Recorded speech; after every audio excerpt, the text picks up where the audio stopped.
Au nom du Père et du Fils et du Saint-Esprit. Amen. La paix de Jésus soit dans votre maison. Sainte messe à vous. On est dimanche et bon dimanche. Nous lisons le Saint-Évangile, chapitre 10 de Saint Marc. Saint Marc, chapitre 10, versets 17 à 30. Jésus est l'homme riche. Comme Jésus se mettait en route, un homme courut au-devant de lui, il tomba à genoux devant lui et l'interrogea. « Bon maître, que dois-je faire pour hériter de la vie éternelle ?» Jésus lui répondit, « Pourquoi m'appelles-tu bon? Dieu seul est bon, nul autre que lui. Tu connais les commandements. Ne tue pas, ne commets pas l'adultère, ne vole pas, ne porte pas de faux témoignages, ne prends rien à autrui, respecte ton père et ta mère. » L'autre déclara, « Maître, tout cela je l'ai observé depuis ma jeunesse. » Alors Jésus le fixa du regard et l'aima et il lui dit, « Une seule chose te manque. Va, vends ce que tu as, donne-le aux pauvres, tu auras ainsi un trésor dans le ciel. Puis reviens et suis-moi. » L'homme fut très heurté par cette parole, car il avait de grands biens. Il s'éloigna fort triste.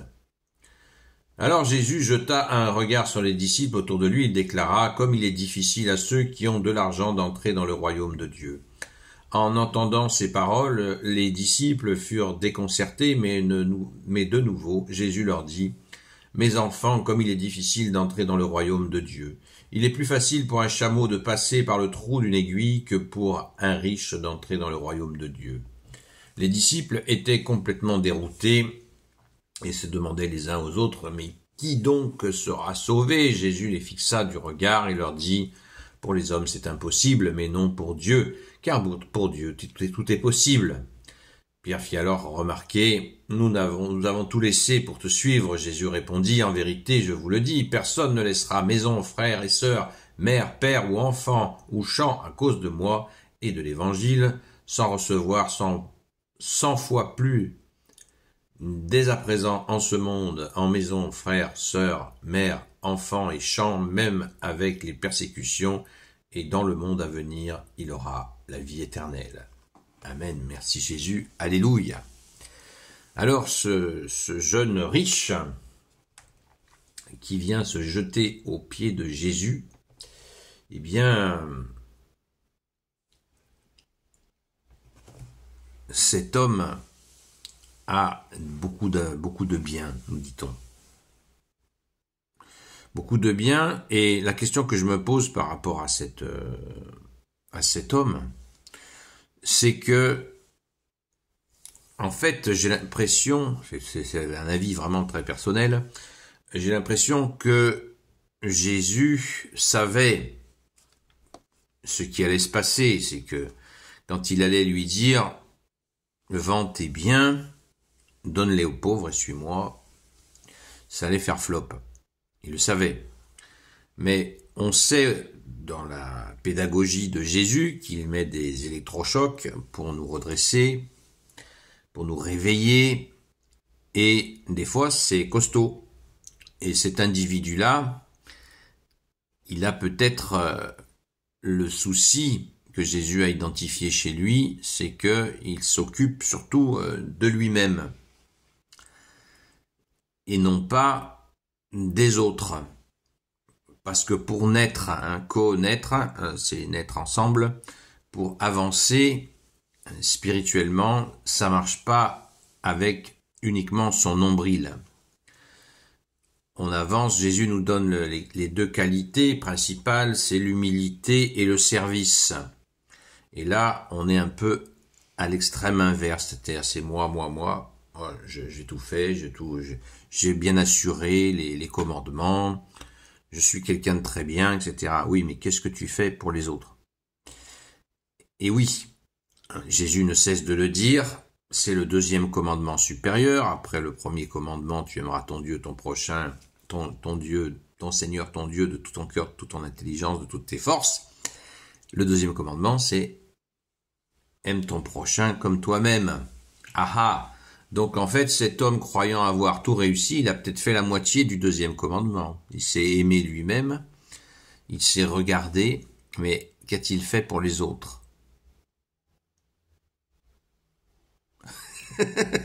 C'est douloureux, je rigole, c'est pas drôle. Pardon Jésus, c'est très douloureux parce qu'il y a justement, l'argent peut donner cette illusion-là. Il y a d'autres choses, les fausses spiritualités, hein, comme le bouddhisme par exemple. On se concentre, voilà. Et puis les autres.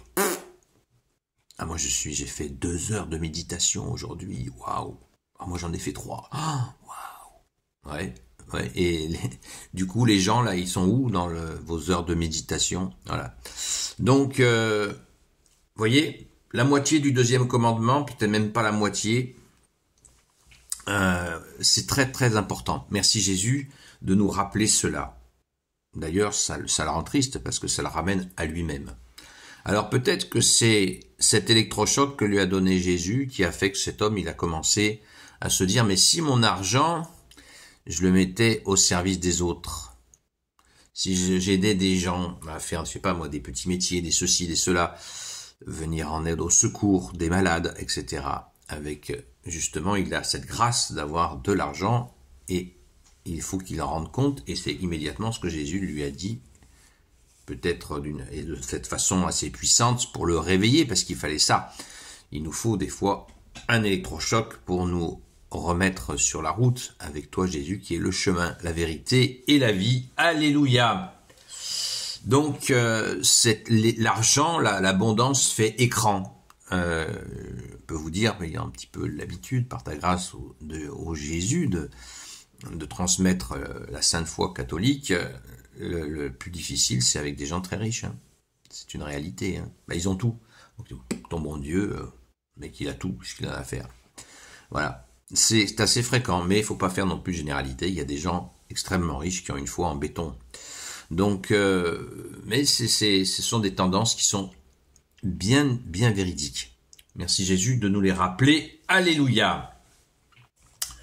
Et donc les apôtres, les disciples, nous dit-on, les disciples étaient tous sciés de tout ça. Ils disaient mais qui c'est qui peut être sauvé après tout ça? Donc il y a cette idée, c'est que t'as de l'argent, donc tu vas être sauvé. Hein. Il y a cette idée des fois que l'argent Dieu t'a donné cet argent parce qu'il te choisit toi particulièrement. Si tu es riche, c'est que tu es aimé plus que celui qui a que dalle par Dieu.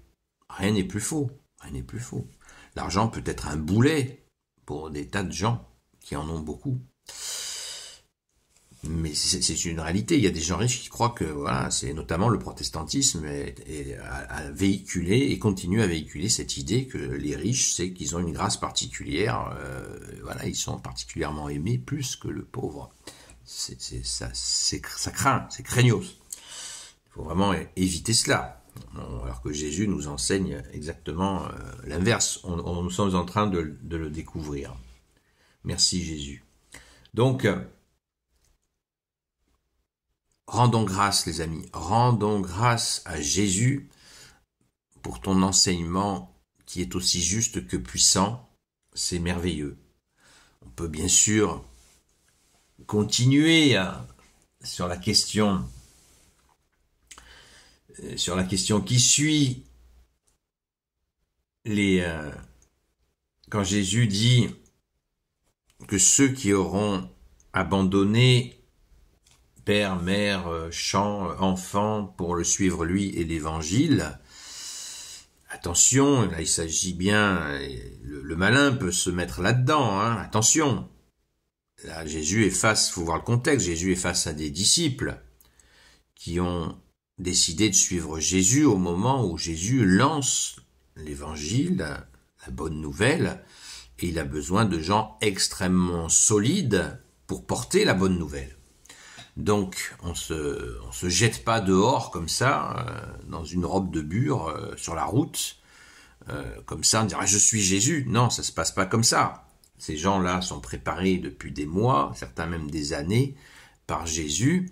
C'est un appel de Jésus directement. Donc, ceux qui ont un appel tout particulier dans ce lancement de la foi catholique, de la sainte foi, eh bien, Jésus a besoin de gens extrêmement solides.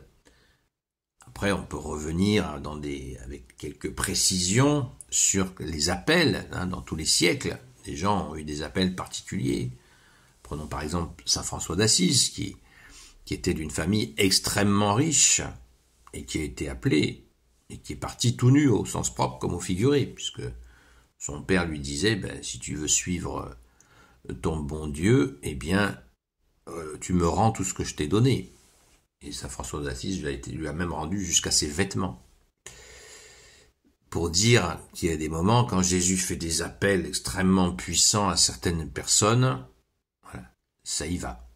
Loué sois-tu Jésus, et surtout, soyons dans le discernement. Tout ça, c'est une préparation, ça se fait pas en un claquement de doigts. Et Jésus prépare ces personnes-là, et il y a aussi, ne l'oublions pas, des situations où il y a des tensions dans les familles, où nous sommes rejetés, notre foi est rejetée, donc nous-mêmes, nous avec, et nous sommes obligés de nous éloigner, de choisir Jésus, de prendre du retrait par rapport à une famille qui rejette Jésus, après avoir essayé moult fois de donner la paix de Jésus, les gens n'en veulent pas, c'est la persécution, eh bien il nous faut parfois, de la même manière, si vous avez des enfants qui vous font la misère, et après moult explications, il faut prendre du recul. Mais tout ça est un vaste discernement que seul Jésus donne. Merci Jésus de nous le donner, mais supplions pour l'avoir. Amen. En attendant, Sainte Messe à vous et bon dimanche. Gloire au Père et au Fils et au Saint-Esprit, maintenant et toujours et pour l'éternité. Amen. Ô Jésus, toi qui peux tout et qui porte tout, toi le Sauveur, toi l'Emmanuel, je te confie toutes celles et ceux qui regarderont cette vidéo, ainsi que leurs proches, selon ta seule volonté. Ô Jésus, Sainte Marie, Reine des cieux, toi l'Immaculée Conception, toi qui écrases le serpent, toi qui es la lune sous tes pas, toi notre Mère, Notre-Dame. Saint Joseph, toi le juste et le saint, toi le sage, toi la terreur des démons, toi le saint gardien de la Sainte Église catholique apostolique. Sainte Marie-Madeleine, notre chère sainte patronne. Et vous tous les saints et saintes amis de Jésus, Saint Michel Archange, Saint Gabriel Archange, Saint Raphaël Archange, et vous tous les anges qui servez Jésus. Je vous confie toutes celles et ceux qui regarderont cette vidéo, ainsi que leurs proches, selon ta seule volonté, ô Jésus. N'hésitez pas à venir un soir sur la chaîne Seul Jésus Sauve sur TikTok où nous pouvons approfondir cette question. Si vous avez des questions, vous pouvez me les envoyer aussi parce que c'est un sujet extrêmement délicat que nous venons d'écouter, d'aborder par ta grâce, ô Jésus. Sainte Messe à vous, bon dimanche, à très vite.